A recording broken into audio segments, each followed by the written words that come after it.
కూడా నోటికి ఏదో వస్తుంది మాట్లాడి 5 సార్లు పోటీ చేసినావు, మహమ్మద్ గజ్ని దండయాత్ర చేసినాడు, చేయంగా సరే 4 సార్లు ఏడ్చుకుంటూ తిరిగి సంపుకుంటురా సాదుకుంటురా ఇదే ఇదైందని కాలు ముక్కుడు తిరిగితే గెలిపించే అవకాశం వచ్చింది, మంచిదే. అదృష్టవశాత్తు మంత్రి కూడా అయినావు. ఏం చేయాలి మరి క్యాబినెట్లా? మేం చెప్తలేం ఏం జరిగిందనేటువంటిది. క్యాబినెట్ లోపల ఏం జరిగిందో నువ్వు చెప్పు మరి, ప్రెస్ మీట్ పెట్టి క్యాబినెట్ సమావేశంలో ఈరోజు ఇది జరిగిందని చెప్పినావా? మరి ఏం జరగదు. ఎందుకు జరగదంటే పంచాయతీ మొత్తం కమిషన్ల మీద, కాంట్రాక్టర్ల మీద, మీ సహచర మంత్రులు మాట్లాడే మాటలు, మీ సహచర మంత్రి కొండ సురేఖ బిడ్డ మాట్లాడుతున్నటువంటి మాటలు. ఆమెనే చెప్పింది కదా ముఖ్యమంత్రి అన్నదమ్ములకు ఎందుకండి గన్మెన్లు, మాకేమి ఇక్కడ గాడిని తీసేసిరు మా అమ్మ మంత్రి ఉంటే కూడా, ఏమిటి చేస్తారు వాళ్ళకు దందాలు చేసుకునేందుకు కాకపోతే అని మాట్లాడినమాట వాస్తవం కాదా? దక్కన్ సిమెంట్స్ వాళ్ళకు పీసీబీ నోటీసు పంపించి దాంట్లో సుమంత్ అంటోడు అవుట్ సోర్సింగ్ ఎంప్లాయీగా పెట్టుకున్నామా మంత్రి అయినాక ఆ డిపార్ట్మెంట్లో పీసీబీలో, ఆ నుంచి ఓఎస్డీగా పెట్టుకొని మనకు అర్హతనే లేదు, వానితో బ్లాక్మెయిల్ చేపించి డబ్బులు డిమాండ్ చేస్తే ఆయన మళ్ళీ రేవంత్ రెడ్డి పిలుచుకొని దాన్ని రోహిన్ రెడ్డి పిలుచుకొని కూర్చొని ఒక 100 కోట్ల సెటిల్మెంటు పంచాయతీ, వీడు వానన వాడు వీనన, ఏంటంటే అంత పైసల పంచాయతీ.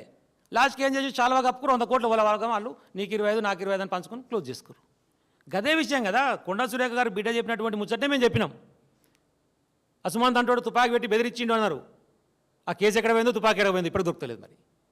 మరి తుపాకీ పెట్టి బెదిరించిన మీద కేసు కావాలి కదా, తుపాకీ దొరకాలి కదా. మరి దాని గురించి అడగవైతే లక్ష్మణ్ కుమార్ ఇదే కదా హరీష్ అనే చెప్పింది. దండుపాలెం బ్యాచ్ అంటాడా? దండుపాలెం సినిమా చూసినావు నువ్వు? దండుపాలెం ఏంది?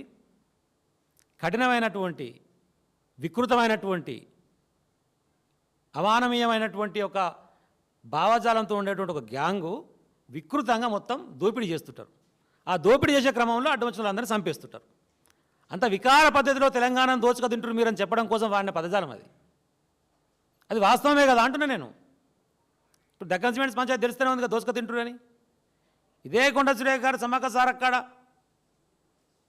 టెండర్లు వేస్తే పొంగులేటి శ్రీనివాసరెడ్డి మధ్య ఇన్వాల్వ్ అయితే 75 కోట్ల టెండర్ ఏదో, దేవాదాయ శాఖ నుంచి వచ్చినటువంటి టెండర్ వేసిన తర్వాత పొంగులేటి శ్రీనివాసరెడ్డి చెప్తే ఇంటలేడని చెప్పి ఆ టెండర్నే డిపార్ట్మెంట్ మార్చారు రెవెన్యూ డిపార్ట్మెంట్కు. ఎంత విచిత్రం ఇది. టెండర్నే రెవెన్యూ డిపార్ట్మెంట్కి మార్చి రెవెన్యూ డిపార్ట్మెంట్ నుంచి మన టెండర్ వేసి పొంగులేటి మనసుకి ఇప్పించుకోరు.